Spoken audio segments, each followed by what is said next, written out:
everyone, this is Tom from Dirk Witte Music Store in Utrecht, the Netherlands. And today we are taking a look at this very cool vintage archtop Gibson hollow body electric guitar. A very iconic one at that, from 1978. This is a 1978 Gibson ES-175D in its original sunburst finish. Actually a really clean condition from the late 1970s, so well into the Norlin era, where they also made some very great archtop hollow body electrics at Gibson, not just Les Pauls and SGs and like maybe some other a little bit unorthodox models. They still also made the classic archtops, and yeah, really cool guitar. And all original, so that is always good to see with a vintage guitar, that it is all original, apart from the strings obviously. So really cool guitar. Let's then dive into the specs. So a completely hollow body construction, laminated maple on both the top, sides and back. You also got that burst job going on, yeah, on all of the sides, if you will, so front, sides and back. Looks very cool, even there on the back of the neck. We have then got some multiply binding around the top, that is 3-ply binding, and then on the back some single ply binding, which has also really nicely yellowed over the years, so the clear coat has definitely started to discolor and to age, but still in a very nice condition. Like, this is in an especially nice condition, as in even like on the back there's very little buckle wear. Yeah, nothing crazy, no cracks, repairs or crazy finish checking, so yeah, again, a very clean shape. Also then got all of the original electronics, so original humbucker pickups, which would then probably be the patent number humbucker pickups. Maybe Gibson that these would come with when it was bought new in 1978. Through a pickup selector switch with like the rubber washer underneath. Got the original floating bridge with a rosewood base and then a Nashville style tune-o-matic bridge put on top of that. You also then got like 2 thumb wheels that are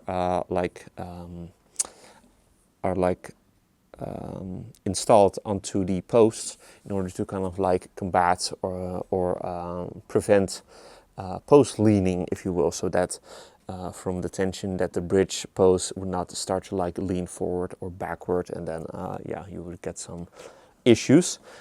So that is a very nice preventive measure.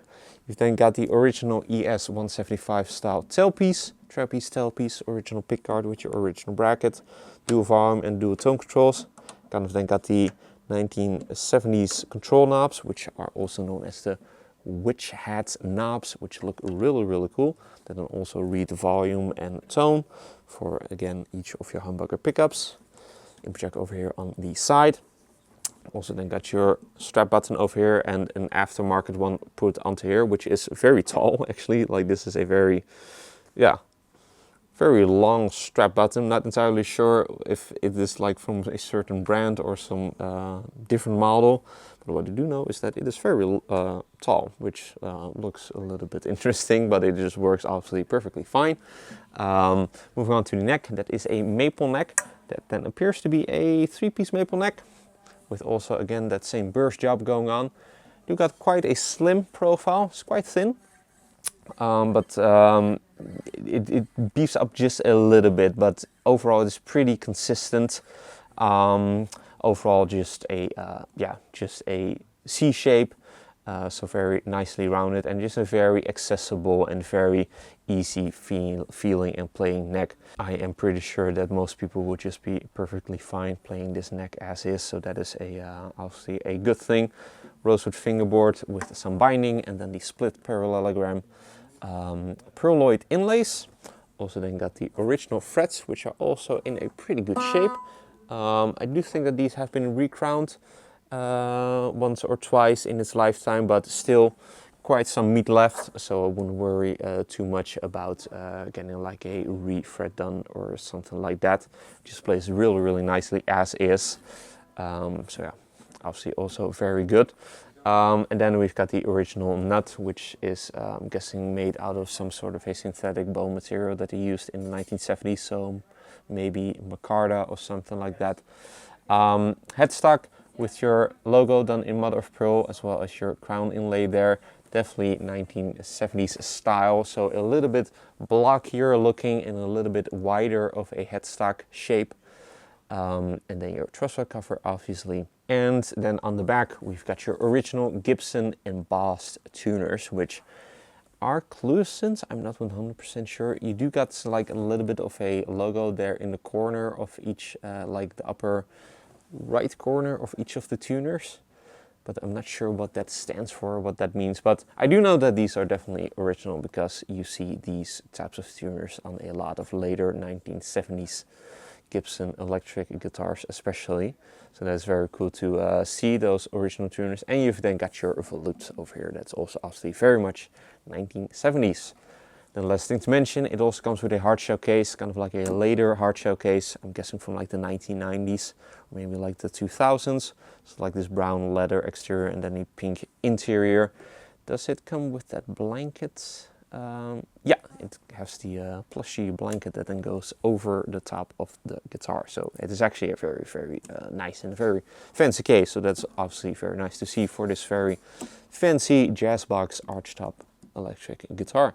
Really cool guitar, very classic model. ES-175 has been played by quite a number of people. Was originally came with P90s, but has been most popular seen with humbuckers for a very long time, and has been played by a lot of people ever since, from jazz to rock even. So it's still actually quite a versatile guitar, and a very cool guitar at that. And this one again is a very clean example. Looks beautiful and plays really, really nicely. Currently strung up with some flat ones, guess on like 11s maybe. So it is definitely set up for jazz. So I will attempt to play some jazz for you on this, and maybe like some rock and roll type of stuff on this very sweet vintage 1970s Gibson ES-175. So let's move on to that part and let's hear what it sounds like. But first, if you're interested in this original 1978 Gibson ES-175D, be sure to head over to the links in the description for further details. If you enjoyed this demo, be sure to like the video and to subscribe to the channel for more weekly demos of cool vintage electric guitars, cool vintage acoustic guitars, new guitars also, obviously even bass guitars, all of that good stuff. Also be sure to like us and follow us on our socials, Instagram and Facebook. Links are also in the description. With all that being said, let's hear what this vintage and very clean 1978 Gibson ES-175D sounds like. Going to be playing it through this late 1970s Fender Pro Reverb. And yeah, let's try and do some jazz on this really clean old vintage Gibson jazz box from the late 1970s. And let's then take it for a spin.